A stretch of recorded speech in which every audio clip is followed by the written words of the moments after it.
நாகக்கண்ணி பெண்ணிடத்தில் வந்து அவளுடைய கணவரிலே தோன்றி நின்றாள். அம்மா நாகக்கண்ணி, கவலை விட வேண்டாம் தாயே. அம்மா, எல்லா பாக்கியங்கள் இருக்கு. ஒரு எறும்புக்கு கூட நான் துரோகம் நினைத்ததில்லை. அப்படியா? ஆமாம் தாயே. குழந்தை பாக்கியம் வேண்டும் அம்மையே. கல்யாணமாகி 12 வருட காலமாகியும் எனக்கு ஒரு புத்திர பாக்கியம் கூட கிட்டவில்லை. 12 வருஷமா கல்யாணம் முடிச்சு என்னமா பண்ணனே? 12 வருஷம் இல்லு பாட்டு கொண்டுடையா? ஒரு நாள் கூட லீவ் கிடையாதுயா. உனக்கு இன்னும் இல்லு பாட்டாயா? லீவ் இல்லாம இல்லு பாட்டா. பாருங்க ஒற்றைக்கு அடியா. சும்மா மாட்டிக்கிறீங்களா? ஏமா ஜனகார ஊர்ல பதவியில லீவ் போட்டு போடு. லீவ் போட்டு உள்ளோட சேர்த்து விடுறோமா? நாம ரெண்டு ஒரு பிள்ளை வந்துட்டு வரோம். அதனால பிள்ளை இல்லையா? அதனால பிள்ளை இல்ல. ஆமாங்க.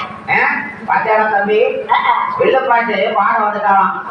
அதனால அவளுக்கு குழந்தை இல்லையா? குழந்தை இல்ல. ஆமா. சரி கவலைப்படாத. சாமி, அடுத்த உடனே நீ இந்த கோயிலுக்கு வரப்போ 4 விட வந்திருப்ப. அப்படியாமா? ஆமா. சரிமா. என்று அதனால கவலை வர வேண்டாம். ஏன் கவலைப்படுவே? சரிமா. உனக்கு குழந்தை பிறக்க வேண்டும் என்றால் உனக்கு காலம் நெருங்கி விட்டதம்மா. அப்படியாம்மா? 12 வருட காலம் கழித்துத்தான் உனக்கு குழந்தை பாக்கியம் கிட்டும் என்ற நியதி.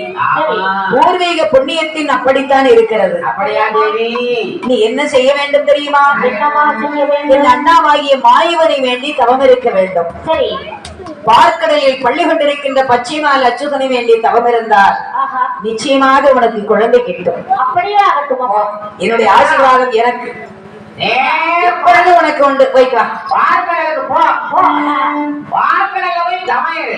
சரி. நாராயணன் வருவாரு. அப்படியாம்மா?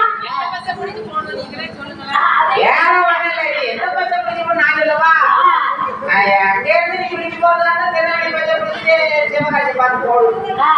சிவகாசியில போய் அந்த இடத்துல அப்படியே போயிடையாரு. அது சிறையூர் போனே. ஆமா. அங்கதான் இருக்கார் பத்திரசாயி சுவாமி. ஆமா. கிருஷ்ண பரமாத்மா அதெல்லாம் ஆனந்த சயன செய்துட்டு இருக்காரு பத்திரசாயி. ஆமா. நீ அங்க போய் வரத்துக்கு தருவாரு.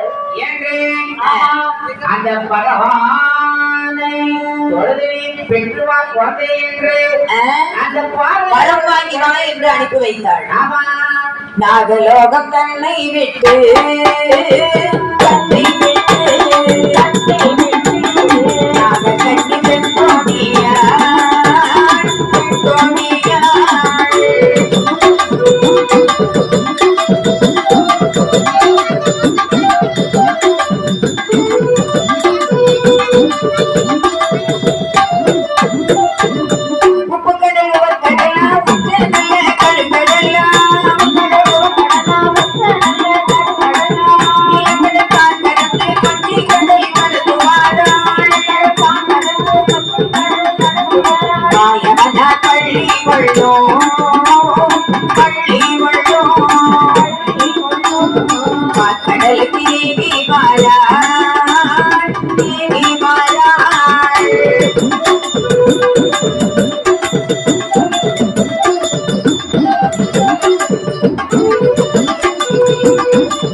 உவர்கடல், 2ஆம் கடல் கருங்கடல், 3ஆம் கடல் மோர்க்கடல், 4ஆம் கடல் நல்ல தண்ணீர், 5ஆம் கடல் ஆடியமால் பள்ளி கொண்டிருக்கின்ற பார்க்கடல், 6ஆம் கடல் மரகதக்கடல், 7ஆம் கடல் பெருங்கடல்.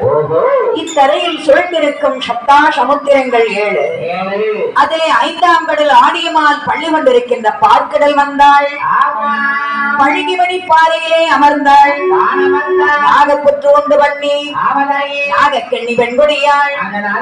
வாழதை கீழே ஊன்றி படமதை மேலே விரித்து ஹரிஹரி கோவிந்தா அச்சுதா போற்றி போற்றி என்று கடுமையாக தவம் செய்தாள். எப்படி தவம் செய்தாள் தெரியுமா? வாழதை கீழே ஊன்றி படமதை யோங்கி விரித்தாள்.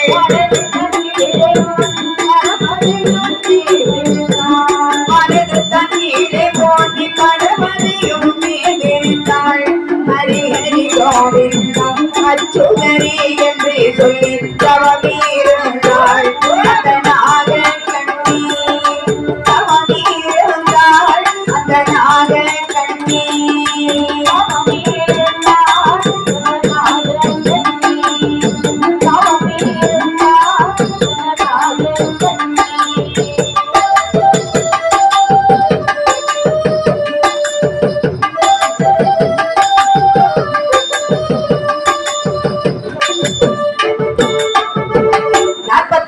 நாள்